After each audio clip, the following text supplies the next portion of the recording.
All right, now we roast them. Most of you know who I am. Some of you do, some of you don't. My name is Ralph Barbagallo. I am the president of MOPARS and Motion Car Club. I also run a racing series called the Supercar Shootout, where we race muscle cars. What we're doing today is, I wrote it out in a story because I didn't want to miss anybody, so I'm going to kind of read, and I apologize if I don't have the eye contact, but this young man, his name is Elijah Alt, and Hi, Elijah. Eli is a remarkable person. And I'm going to read what I have here so I don't, because I really thought about this. So, okay, let me tell you about a young man that has touched my life. My life has touched the lives of many car enthusiasts in our hobby. His name is Eli Alt. I first met Eli at Chrysler's at Carlisle in July of 2010. While I was visiting with one of our vendors for the supercar races, Rick Gorski, Eli was hanging out and talking to him. I met a young man who told us about his battle with cancer and how cancer is affecting his life. He was not complaining about cancer or how it may be life-threatening. He was simply stating the facts and how it was affecting his daily activities. But he still tries to live his life to the fullest and not let cancer get in his way. This young man was not looking for sympathy, but instead was looking to extend his hand out to whoever needed help in his path. After a short conversation with Eli, Rick and I went on our way. The next morning at Chrysler's at Carlisle, I heard that one of the riders from Mopar Collector's Guide, Paul Wilson, had lost his battle with cancer. Throughout the day, I couldn't help but think about the young man I had met the day before and his ongoing battle with cancer. Then I bumped into Ed Bazeski. Ed, raise your hand. Ed is the events coordinator for Chrysler's at Carlisle. He's the man that makes it all happen at Chrysler. And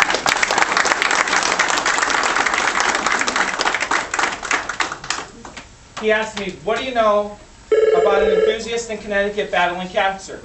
At first, I wasn't sure who Ed was referring to, but when he told me the person's name, I knew who he was talking about. I told Ed I had met Eli that weekend and knew only little about his situation. We continued our conversation about the show and went on our busy ways. The next day, Ed and I spent some time together at a luncheon. Eli came up again. Ed looked at me and said, we have to do something. Does he have a car? What kind of car? We have to do something. At that point, I told Ed I would take the lead and get information about Eli, his car, and his situation. The weekend passed with success, another great Chrysler's at Carlisle event, even better than the year before. On my ride home, I could not help but think about Ed's sense of urgency and the need to make sure something gets done and done quickly. The Tuesday morning after the weekend, I made calls and gathered enough information to present to Ed. Then I called Ed, and the process started. Both Ed and I agreed we needed to take this project from delivery to completion in 90 days. We had no idea of the condition of Eli's car other than it was a 66 Dart 270 convertible. Per my conversation with Eli's best friend, Jack McLean. Jack?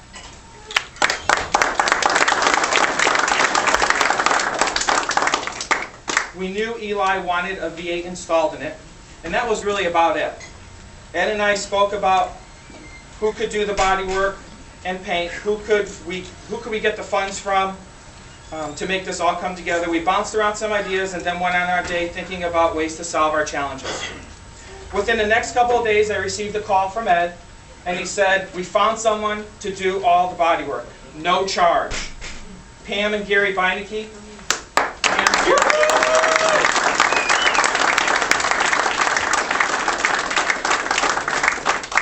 71wingcars.com. If you've seen a 71 Superbird or Daytona, it's theirs.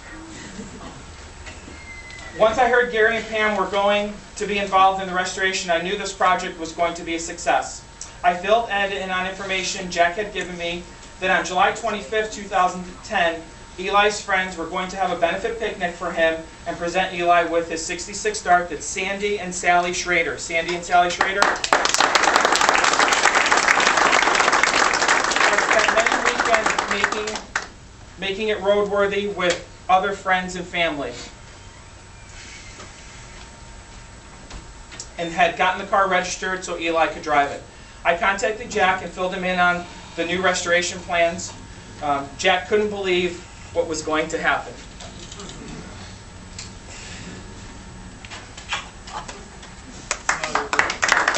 July 25th. I got this in big print because I knew this would happen.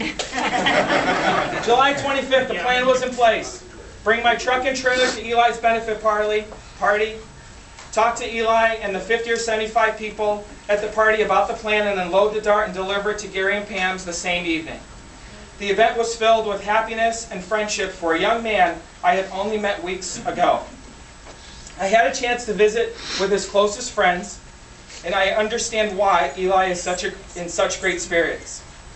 The love and feeling all of these great people have for him is amazing. I heard stories about how Eli touched each and every one of their lives. The party went on, and it was time to fill Eli in on the plan.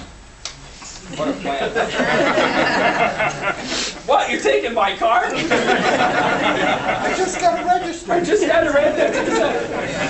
As we brought the crowd to attention, Eli couldn't figure out what was going on. I told Eli how he touched my life along with many of the other enthusiasts and friends, and how we were going to do our part to bring his dream car to life and bring some extra joy to his life and help lift his spirits as he endures his treatments. With tears of joy, Eli couldn't believe what was happening and was humbled that his friends new and old would do something like this for him. I then explained it was time to deliver his Dart to Gary and Pam Beineke's.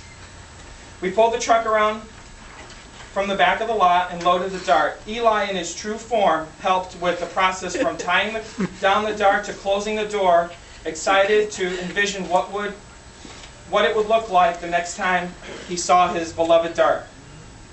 The process started with a deadline of completion in under 60 days. Gary, Pam, and Ed and myself knew the urgency with the project was set to high. Gary started a wish list of parts and supplies needed, emailed it to me, and the calls began. We should all be fortunate, as I am, to be surrounded by the best group of enthusiasts and friends in the car hobby. The list of people that rallied to contribute parts, time, money, supply, and know-how is staggering. The stories and tears that were shed during every phone call I made telling Eli's story to a friend, vendor, or enthusiast are too many to tell. On this day, September 19, 2010, day 56 of the build, I would like to present to you Eli and all of his new and old friends, Gary and Pam's creation, Eli's 1966 Dart Charger.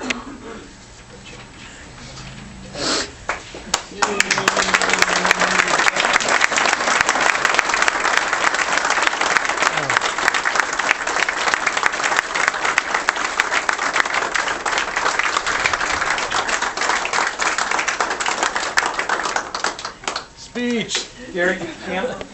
Actually, while Ralph takes these pictures off and readies the car for reveal.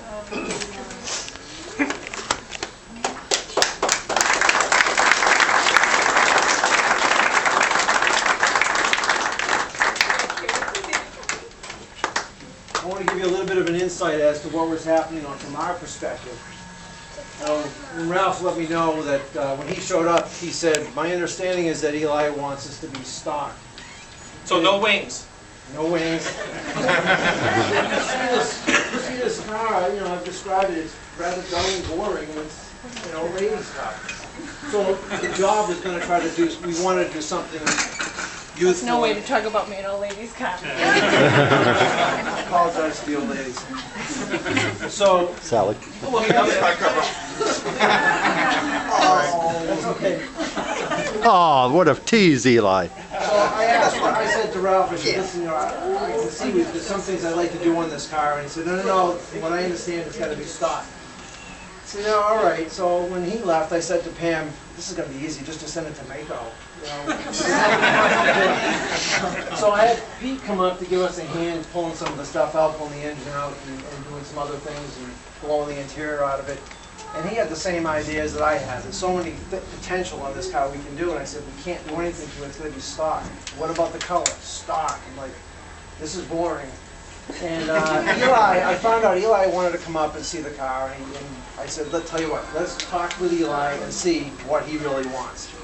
And he came up on, I forget what day it was, a Monday, whatever it was, and Pete was heading up to come over, and I brought him into our finished garage where our cars are, and I watched him, and I wanted to see what he was drawn to. Pete's car picture up on the wall. Convertible Charger. And he picked out certain things without knowing that I was paying attention to him. And I logged that in my head, and Pete came up, and before he arrived in the garage, I said to Eli, "You really want this to be stock?"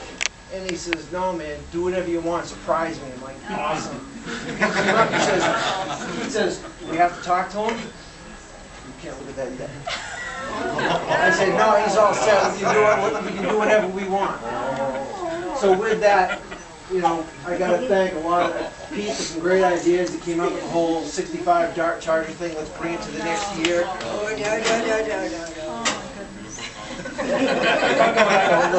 no. Keep on talking, I got the front cover. Some of the awesome companies like Mancini, Specialty Wheels, Tire Rack, CarQuest, Better Automotive, there's so many things that people did. That I would like to take the opportunity to look at the board and see who was involved in this project and have the opportunity. What we try to do is try to change the look of the car and the whole thing behind it and make it more aggressive and new. All right, come over here.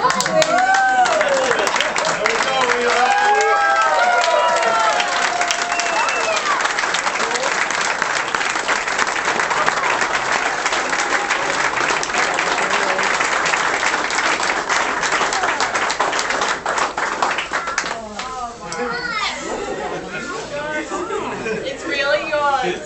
I kind of think of it as a baby bebop. Eli, that's what you're talking about. Come on, Eli, say something. Check this out. You said you wanted a tough wheel and you wanted a pistol grip, right? Or you got to get in it. And bucket seats too.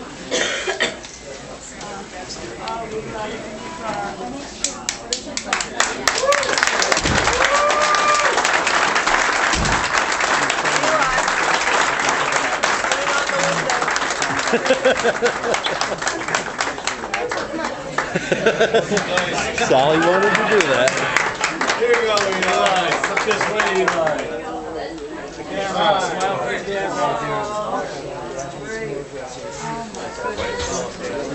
Poor Barrel. Oh, Sally. I know, isn't it beautiful? Oh yeah, see the nameplate? Got charging.